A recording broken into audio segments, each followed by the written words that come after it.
오늘 우리 함께 하는 말씀은 출애굽기 4장 1절로 9절의 말씀입니다. 구약성경 86쪽 출애굽기 4장 1절로 9절의 말씀을 다 같이 한 음성으로 봉독하시겠습니다. 모세가 대답하여 이르되 그러나 그들이 나를 믿지 아니하며 내 말을 듣지 아니하고 이르기를 여호와께서 내게 나타나지 아니하셨다 하리이다. 여호와께서 그에게 이르시되 내 손에 있는 것이 무엇이냐? 그가 이르되 지팡이니이다. 여호와께서 이르시되 그것을 땅에 던지라 하시매 곧 땅에 던지니 그것이 뱀이 된지라. 모세가 뱀 앞에서 피하매 여호와께서 모세에게 이르시되 내 손을 내밀어 그 꼬리를 잡으라. 그가 손을 내밀어 그것을 잡으니 그의 손에서 지팡이가 된지라. 이는 그들에게 그들의 조상의 하나님 곧 아브라함의 하나님 이삭의 하나님 야곱의 하나님 여호와가 내게 나타난 줄을 믿게 하려 함이라 하시고 여호와께서 또 그에게 이르시되 내 손을 품에 넣으라 하시매 그가 손을 품에 넣었다가 내어보니 그의 손에 납병이 생겨 눈같이 된지라. 이르시되 내 손을 다시 품에 넣으라 하시매 그가 다시 손을 품에 넣었다가 내어보니 그의 손이 본래의 살로 되돌아 왔더라. 여호와께서 이르시되 만일 그들이 너를 믿지 아니하면 그 처음 표적의 표징을 받지 아니하여도 나중 표적의 표징은 받으리라. 그들이 이 두 이적을 믿지 아니하며 내 말을 듣지 아니하거든 너는 나일강 물을 조금 떠다가 땅에 부으라. 내가 떠온 나일강 물이 땅에서 피가 되리라. 아멘. 하나님께서 우리를 부르실 때에는 막연하게 우연히 우리를 부르시는 것이 아니라 굉장히 구체적인 계획 가운데 저 여러분을 선택하시는 줄로 믿습니다. 정말 바다의 수많은 모래알같이 하늘의 뭇별같이 그 수많은 우리가 인간이 헤아릴 수 없는 그 많은 별들 가운데 한 별을 택하신 것처럼 이 땅 가운데 얼마나 인구가 많습니까? 그런데 나를 선택해서 부르셨다는 것은 복 중에 복인 줄로 믿으시기 바랍니다. 근데 우리의 사람 가운데 무엇이 잘못되면 자기 인식이에요. 내가 어떤 사람으로 인식되어지는가. 다른 사람에 의해서 인식되는 것이 아니라 자기 자신에 대해서 스스로 인식하는 것이 더 무섭습니다. 왜냐하면 외적인 말은 내가 정확한 이 정체성과 자존감이 있다면 받지 않으면 되거든요.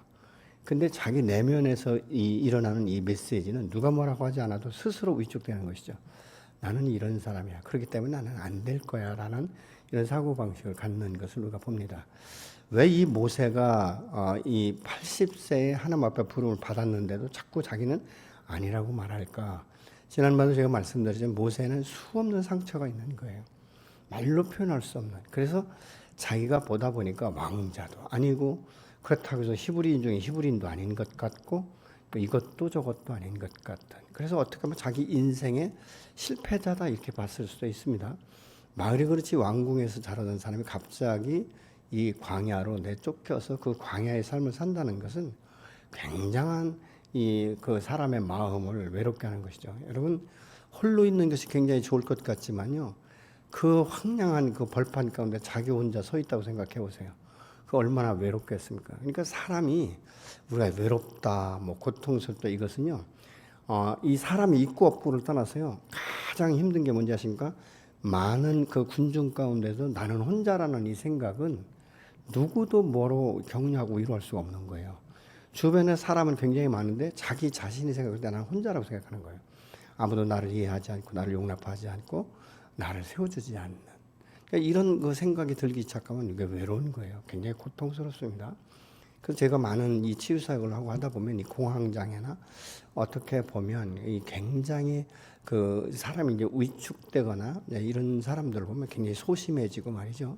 그래서 과거에 막 건장하고 막 이 내노라 막 어느 곳에 가서 큰 소리 치던 사람도 한번 위축되고 탁 소외감을 느끼기 시작하면 그 다음부터 굉장히 자기 자신을 작게 보는 이런 경향성이 있는 것들을 우리가 봅니다.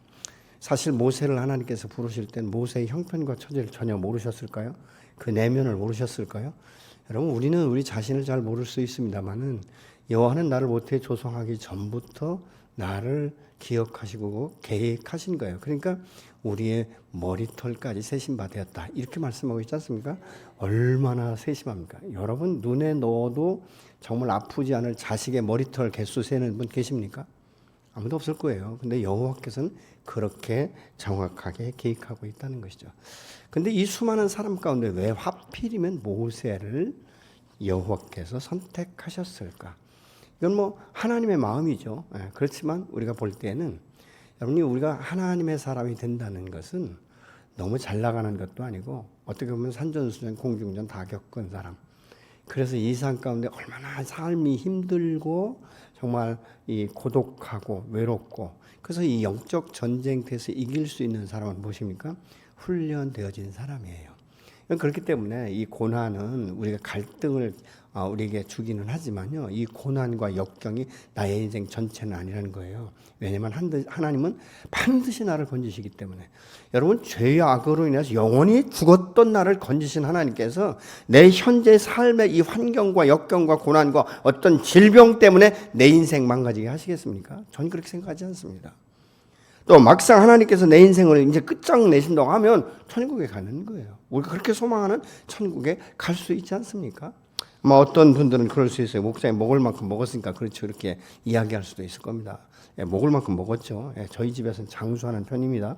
왜냐하면 저희 부모님도 저희 형제들도 대개 60대 이 전반에 다 돌아가셨고 그렇기 때문에 장수했어요. 살 만큼 살았죠.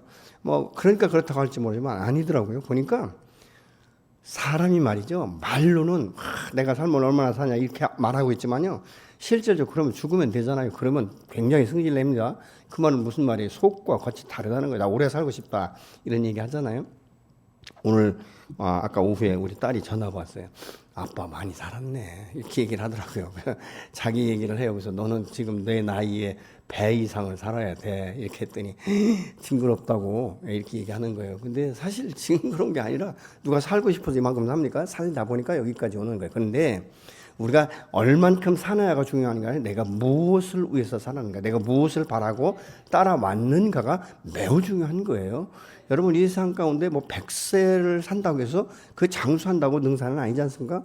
이 범죄를 한다든가 이렇게 해서 보면 다른 사람한테 많은 해를 끼치고 장수한들 무슨 유익이 있겠습니까? 작지만 또 남들이 인정하지 않지만 보이지 않지만 내가 하나님의 말씀 앞에 순종해서 하나의 씨를 심었을 때 그것이 썩지 않고 죽어지면 많은 열매를 맺는다라고 말하고 있지 않습니까? 그래서 우리가 이 삶 가운데 살아가면서 내가 나된 것처럼 나의 그 복음을 듣고 나를 통해서 복음을 듣고 그가 나중에 성장해서 더 좋게 하나님 앞에 귀하게 쓰임 받는다면 여러분 그거보다 더 중요한 것이 어디 있겠습니까?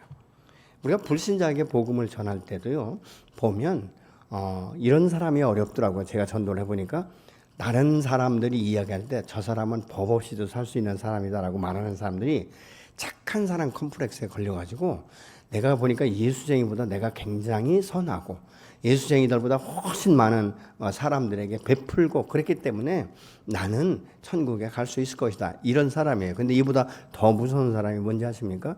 복음을 받아들이지 않기로 결정한 사람들이에요.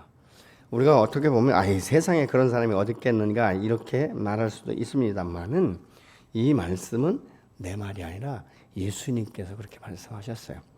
요한복음 5장 이 38절을 같이 보시겠습니다. 그 말씀이 너희 속에 거하지 아니하니 이는 그가 보내신 이를 믿지 아니함이라. 그가 믿지 않는 이유가 있다면 이 하나님의 사랑하는 마음이 그 속에 없습니다. 이렇게 지금 말씀하고 있거든요. 요한복음 5장 39절로 42절의 말씀입니다. 너희가 성경에서 영생을 얻는 줄 생각하고 성경을 연구하거니와 이 성경이 곧 내게 대하여 증언하는 것이니라. 그러나 너희가 영생을 얻기 위하여 내게 오기를 원하지 아니하노라. 나는 사람에게서 영광을 취하지 아니하노라. 다만 하나님을 사랑하는 것이 너희 속에 없음을 알았노라. 하나님을 사랑하는 마음이 너희 속에 없기 때문에 내 자신을 받아들이지 않는다는 거예요. 예수님은 어떤 분이십니까? 길이요 진리요 생명이시지 않습니까? 나로 말미암지 않고는 아무도 아버지께로 올 자가 없다라고 말씀합니다. 그는 얼마나 큰 사랑인지 하나님의 세상을 이처럼 사랑해서 독생자를 줄 수 있는 누구든지 저를 믿는 자마다 멸망치 않고 영생을 얻게 하기 위함이다. 이렇게 분명하게 말씀하고 있어요. 그럼에도 불구하고 회피한다는 것은 무엇입니까? 하나님의 사랑을 인정하지 않는 거예요. 여러분과 이 예수 밖에 있는 사람만 그런 줄 아십니까? 아니요. 예수 안에 있는 사람들도 이런 사람 많습니다. 하나님은 나를 사랑하지 않는다.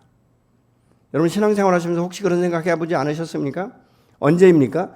풍요롭고 잘 나가고 건강할 땐 절대 이런 말 안 합니다. 근데 풍요롭고 건강하고 잘 나갈 땐 또 문제가 뭔지 아십니까? 하나님을 별로 찾지 않는다는 거예요.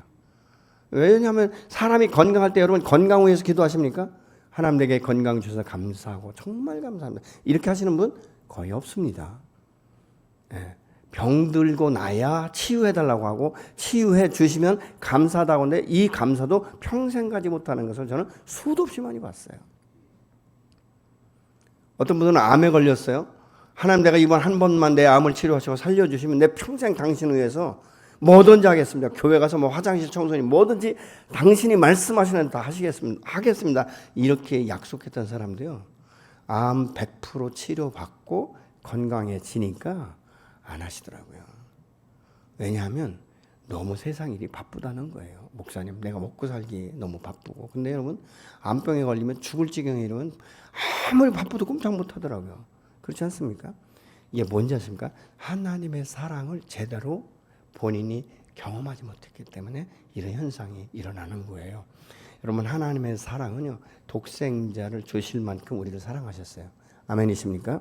그런데 내가 하나님을 사랑하는 것보다도 하나님이 나를 사랑한다는 것을 얼만큼 여러분이 인지하고 계십니까?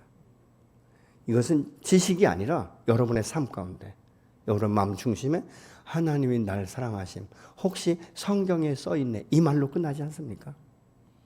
나를 사랑하심을 성경에 써있는 건 지식적인 것이잖아요. 근데 나를 사랑하사 당신의 독생자 예수 그리스도를 나 한 사람을 위하여 십자가에 내어 주신 바 되었다라는 물과 피를 다 쏟으셨다는 사실을 내 몸으로 경험한다면 늘 울어도 우리는 그것을 갚을 길이 없는 거예요. 그러니까 우리는 뭐예요? 평생 하나님 앞에 감사할 수밖에 없는 인생이다 그 말입니다. 여러분 그렇기 때문에 우리가 감사하는 것은 건강하고 돈 많이 벌고 자식 잘 나가고 좋은 차 타고 좋은 집에 살고 이거 아니에요. 내가 살아있는 자체를 감사할 수 있어야 돼요. 여러분 그래서 우리의 약할 때 오히려 강하게 하시고 우리가 부족하다는 걸 느낄 때 지혜를 구하게 하시는 분. 그래서 성경에 야고보서도 그러잖아요. 지혜가 부족하냐? 그럼 하나님 앞에 구하라. 그러면 후히 주시고 꾸짖지 않으시는 하나님 앞에 구하라고 수도 없이 말씀합니다. 근데 지혜를 구하지 않는 사람들이 너무 많아요. 여러분이 말 한마디에 천냥빚을 갚는다고 하는데 말 함부로 하는 사람은요 잘 고치질 않아요. 이런 그 부분들을 우리가 볼 수 있다는 것이죠. 왜 사람들이 예수 안에서 신앙생활하면서도 온전한 믿음을 갖지 못하는가? 어떻게 보면 불신앙적인 것 아니겠습니까? 근데 대부분 보면 현실에 너무 묶여 있어요. 삶이 너무 팍팍하다는 거예요. 그렇기 때문에 나는 이렇게 살 수밖에 없다는 것입니다.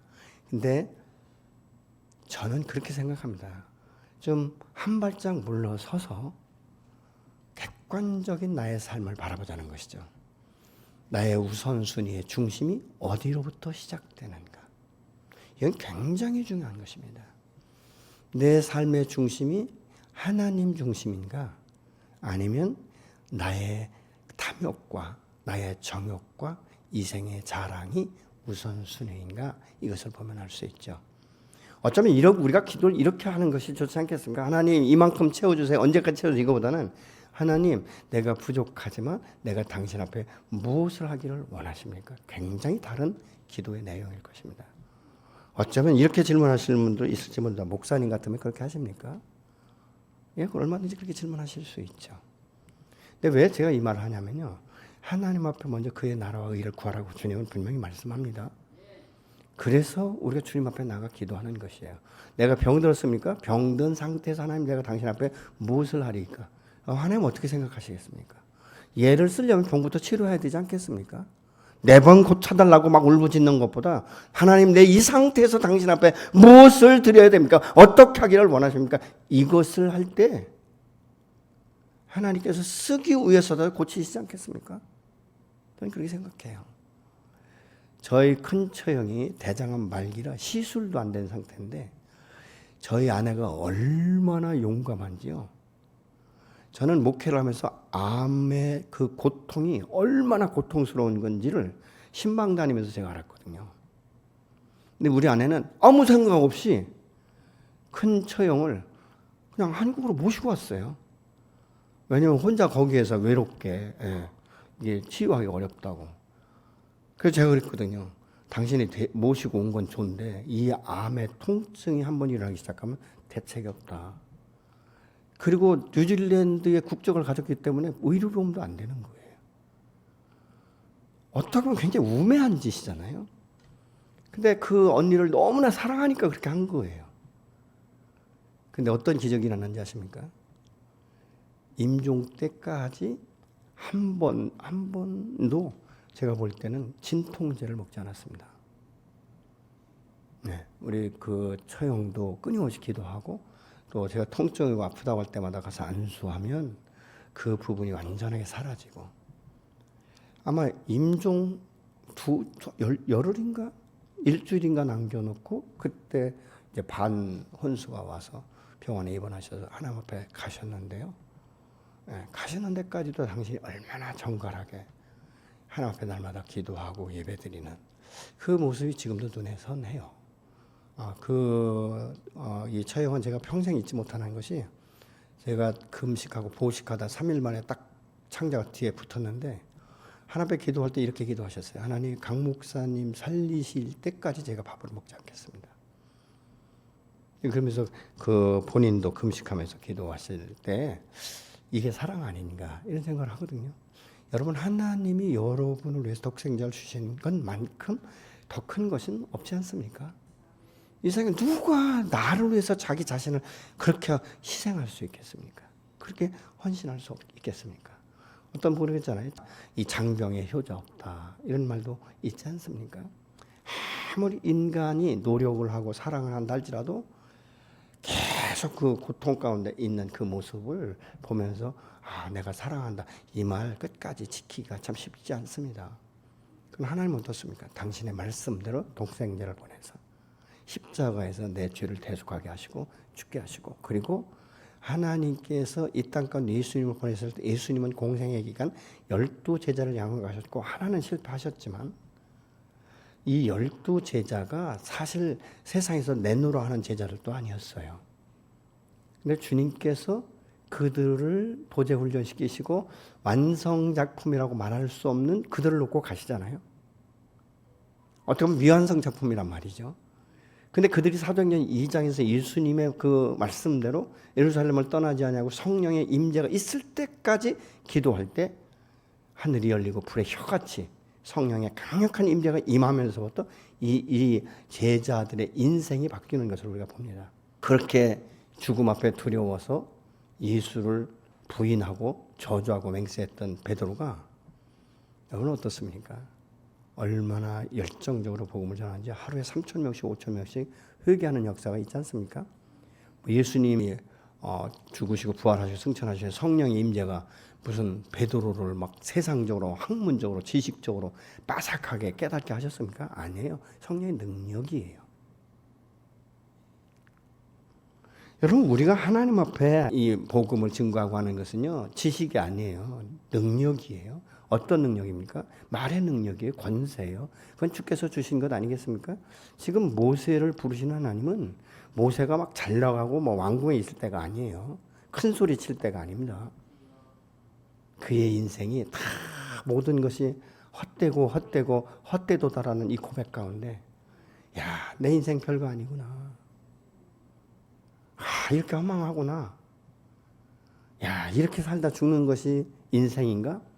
이런 어떻게 보면 회의적인 이런 마음을 가질 때 그 불타는 가시떨기 아래 부르시잖아요. 불의 임재 앞에 부르는 거예요. 그리고 주님께서 부르시고 사명을 주시니까 계속 아니라고 말하잖아요. 아마 어쩌면 그럴 거예요. 기적을 보여주시면 내가 하겠다라고. 근데 여러분 4장 오늘 1절 이하에 보면 예수님께서 이 모세에게 표적을 보이십니다. 내가 가지고 있는 것이 무엇이냐 이렇게 말씀하잖아요. 지팡이입니다. 지팡이 땅에다 던져봐. 그랬더니 갑자기 지팡이가 뱀이 되는 거예요. 그러니까 뱀이 되는 순간에 이 모세가 깜짝 놀라가지고 피했다라고 말하고 있잖아요. 뱀 보면 좋아하는 사람이 있고요. 피하는 사람이 있어요. 누가 좋아할까요? 땅꾸는요, 뱀 보면 막 입이 귀에 걸립니다. 돈이잖아요. 그죠? 근데 그 이해의 사람은 뱀이라면 무서워가지고, 저희 아내는요, 실뱀 갖고 놀래가지고, 홍천에서 훈련받는데 갑자기 화장실 간다고 뛰어들었어요. 어둑어둑할 때. 왜? 그랬더니, 뱀이 있는데 고개를 반짝 들고 있대요. 그래서 제가 저는 촌놈이니까 뱀 그렇게 별로 안 무섭거든요. 왜냐면 어렸을 때 맨날 산에다 둘레 다니면 뱀 잡는 게 그게 놀이였거든요. 누가 많이 잡나, 어떻게 한 방에 잡나, 이런 게 놀이였어요. 가보니까 실뱀이에요. 근데 독사인데 딱 고개를 쳐들고 있는데 자루재면 한 15cm 정도밖에 안 되는 거예요. 그거 갖고 놀래가지고 화장실 가다 말고 뛰어들어왔더라니까요. 그래서 제가 적당히 죽였어요. 적당히. 네, 이런 거죠. 뱀을 보면 좋아할 사람 별로 없습니다. 놀래는 거죠. 어떤 분은 이렇게 얘기하고 이 이야기를요, 사단이다. 뱀은 사단이다. 이렇게 이제 해석하시는 신학자들도 더러는 있어요. 네, 그런데 그때 어떻게 보면 소스라치게 놀랬겠죠. 지팡이가 뱀이 될 줄은 몰랐겠죠. 처음부터 뱀을 봤으면 뱀이다 이랬을 텐데. 근데 여호와께서 뭐라고 말씀합니까? 모세야, 놀래지 말고 도망가지 말고 뱀꼬리 잡아봐. 뱀꼬리를 잡잖아요. 다시 지팡이가 됩니다. 여러분, 이것을 통해서 제가 무엇을 느꼈냐면, 모세는 바로 앞에 갈 때 바로가 장난이 아니잖아요. 얼마나 큰 권세가 있었습니까? 그리고 이스라엘 백성들이 얼마나 강팍한지 모세는 경험했어요. 40년 전에 경험한 거예요.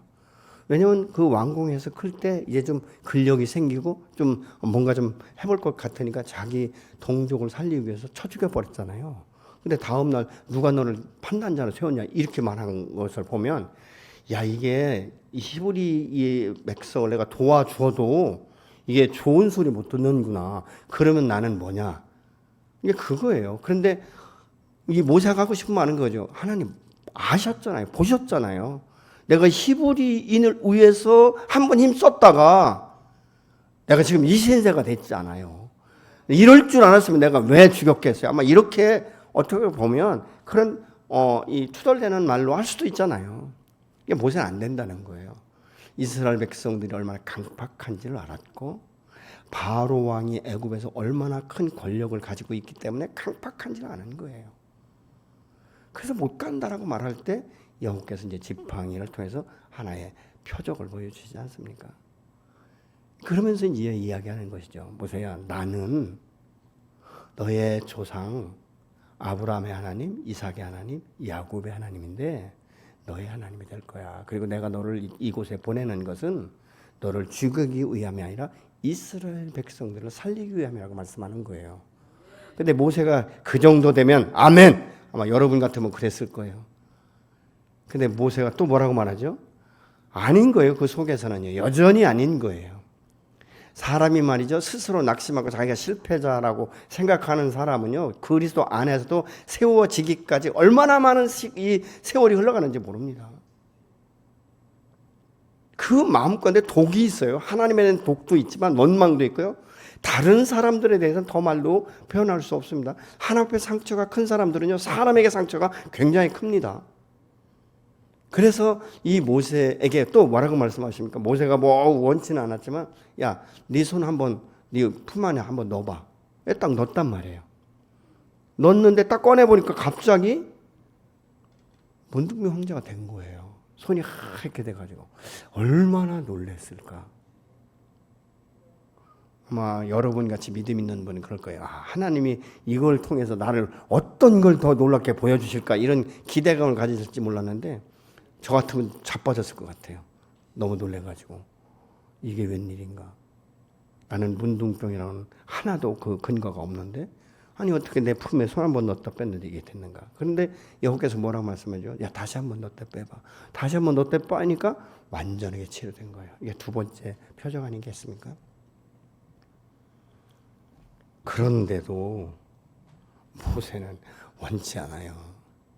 오늘날도 주님께서 복음의 증인으로 사명을 주실 때 피하는 사람들의 그 특징 중에 하나가 뭔지 아십니까? 나 조용히 신앙생활하고 싶다는 거예요. 그냥 흔적 없이, 소리 없이 와서 예배드리고 소리 없이 나가는 것. 그래서 어떤 때 보면요, 분명히 계셨는데 마지막 기도하다 보면 없어졌어요. 그러면 가끔 있습니다. 교회 안에. 그냥 흔적 없이 왔다가 말씀만 듣고 흔적 없이 가고 싶다는 거죠. 여러분 이런 삶이 잘못된 건 아닌데요. 뭐가 문제인지 아십니까? 관계의 어려움을 가져와요. 이 공동체에 소속되지 않다 보니까 어떤 문제가 되냐면 내가 힘들고 어려울 때 기도 부탁할 사람조차도 없는 거예요. 여러분 신앙생활에서 혼자 하면 안 되는 거예요. 함께 하는 것인 줄로 믿으시기 바랍니다.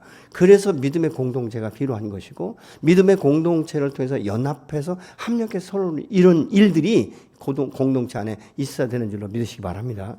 그래서 여러분 공동체에서 자꾸 홀로 가려고 그거 본인은 편할 수 있어요. 왜냐하면 부딪히지 않고 또 자기를 노출시키지 않아도 되니까. 그러나 여러분 그리스도 안에서는 그게 능사는 아니에요. 여러분 그리스도 안에서는 나의 연약함을 드러내고 정직하게 말하고 그를 위해서 중보하고 그것이 회복되고 치유될 때 공동체가 함께 기뻐할 수 있는 거예요. 함께 찬양할 수 있는, 함께 하나님의 살아계신 것 전능하신 걸 경험할 수 있는 기회가 되는 줄로 믿으시기 바랍니다. 근데 이런 것들을 보면서 모세의 말이 참 비슷해요. 저희하고 비슷해요. 근데 주님 나는 이런 걸 봤으니까 나는 믿어져요. 근데 내가 가서 이 말을 이스라엘 백성들에게 할 때 그들이 과연 받아들일까요? 야, 너 혼자 그거 경험한 거잖아. 이렇게 말할 거라는 거예요. 이렇게 말할 거다. 여러분 12명의 정탐꾼 중에 10명의 정탐꾼들이 무슨 생각하고 있죠? 이거 젖과 꿀이 흐르는 땅 참 좋은데 사람을 보고 내가 기절할 뻔했다니까. 얼마나 기굴이 장대한지 내가 써보니까 메뚜기가 누구 말이에요? 그 사람들 말입니까? 네필임과 같은 사람들이 이스라엘의 정탐꾼들을 향해 그 말 했습니까? 아니에요. 자기 메시지예요. 여러분 자기를 작다고 여기고 별 볼 일 없다고 여기는 사람은요 어떤 일을 맡겨도 못한다예요. 그래 놓고 돌아서 섭섭이가 들어가면요 되게 섭섭해합니다. 어떤 섭섭인지 아십니까? 한 번만 더 했으면 내가 하려고 했는데.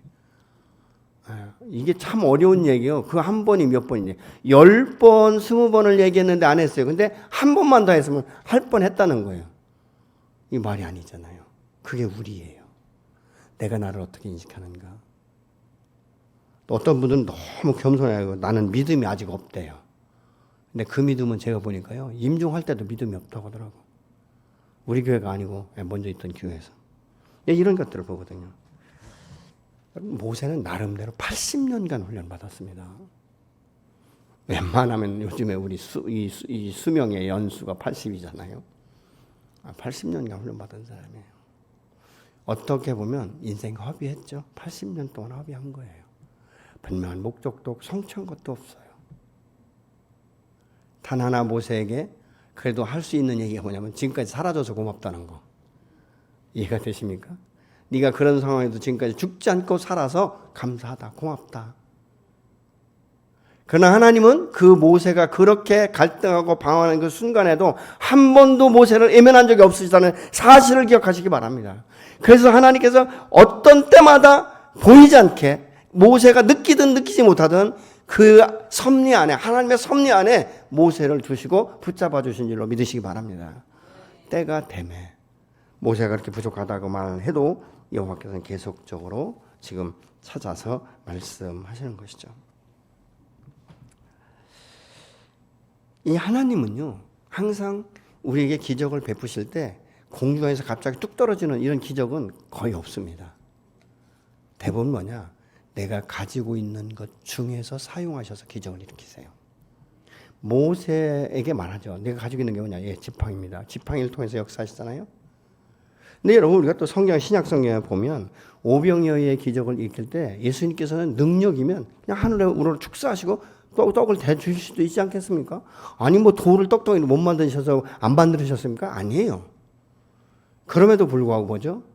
작은 아이의 도시락을 가지고 축사하셔서 떡을 떼고 이 고기를 하나 줄 때 5천 장정만 5천 명을 먹이고도 12바구니가 남았다라고 말하고 있죠. 그런 하나님이에요.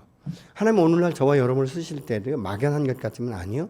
하나님은 모든 사람을 모태 조성할 때부터 어떤 재능과 은사를 한 가지 이상은 주신 줄로 믿으시기 바랍니다. 내게 주신 은사를 통해서 하나님은 오늘 또 역사하기를 원하시는 줄로 믿습니다.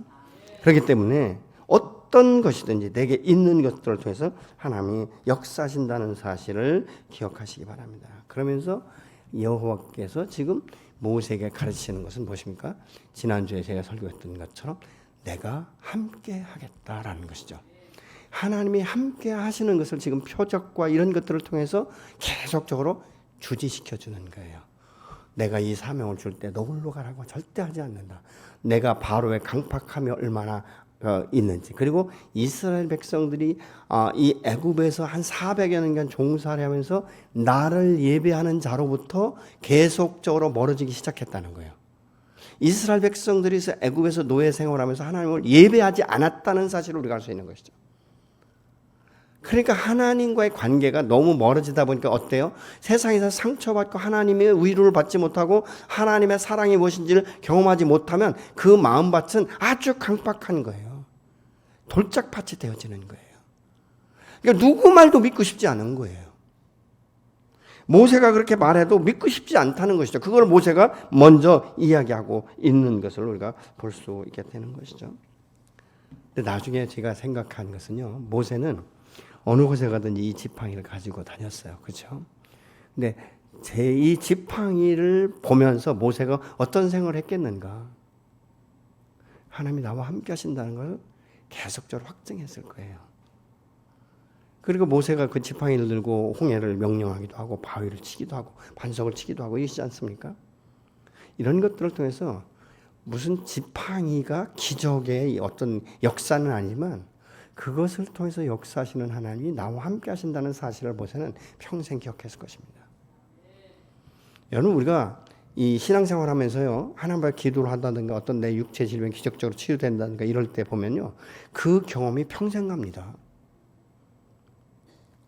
그 기억을 하고 있는 거예요. 그래서 제가 볼 때요, 어떤 아주 혹독한 이 질병 가운데 고통당하신 분이 기적적으로 치료받잖아요. 이분에게는 항상 어려움이 닥치면 이렇게 이야기해요.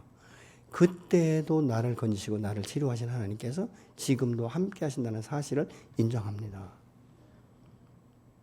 우리 동기 목사님이 그런 분이 계세요. 형님, 내가 사경을 헤맬 때, 내가 가장 힘든 때가 자기 와이프 불러오라고 의사 선생님이 하더라는 거예요.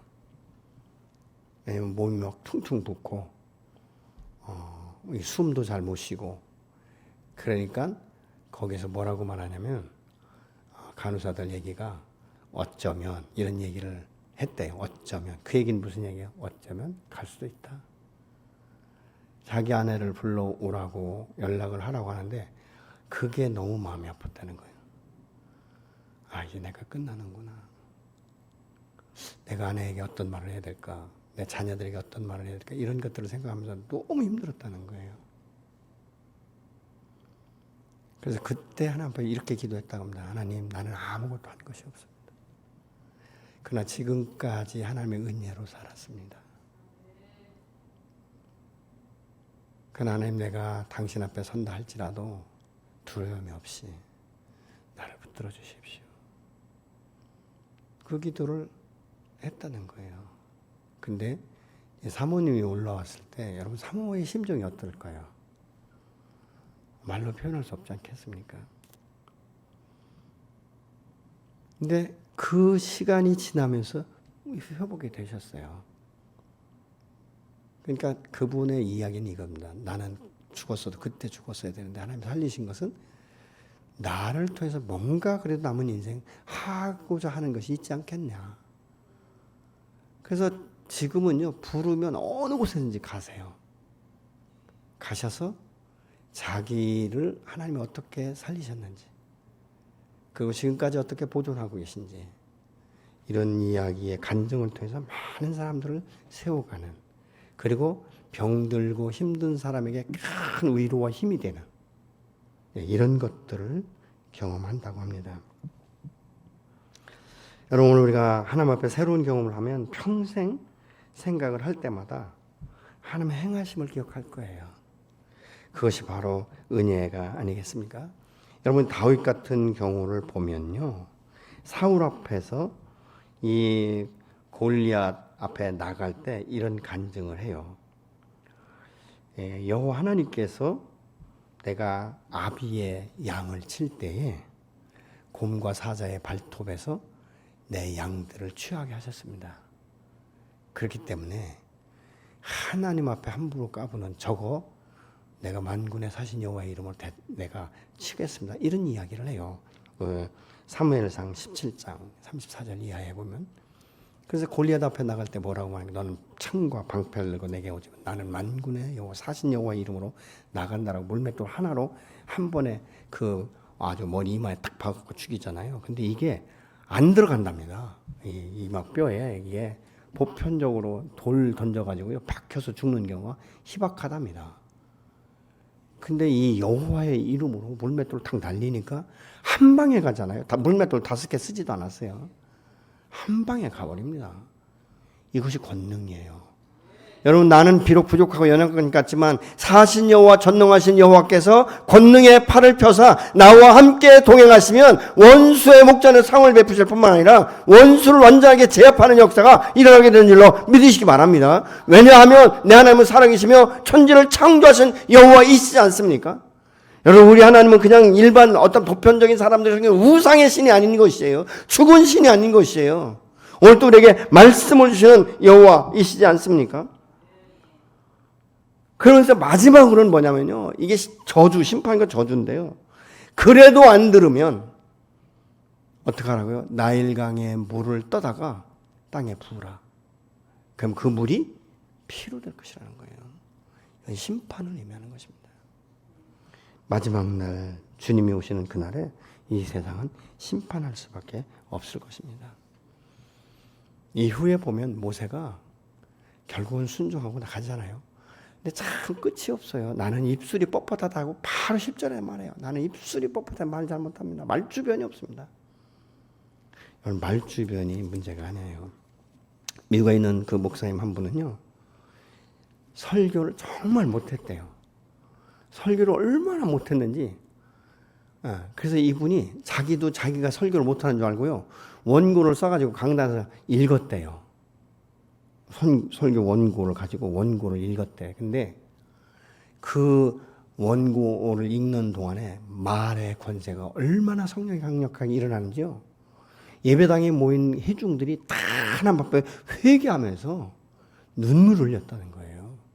이것은 뭐냐면 하나님의 권세는 말에 있지 않다. 능력에 있다는 사실입니다.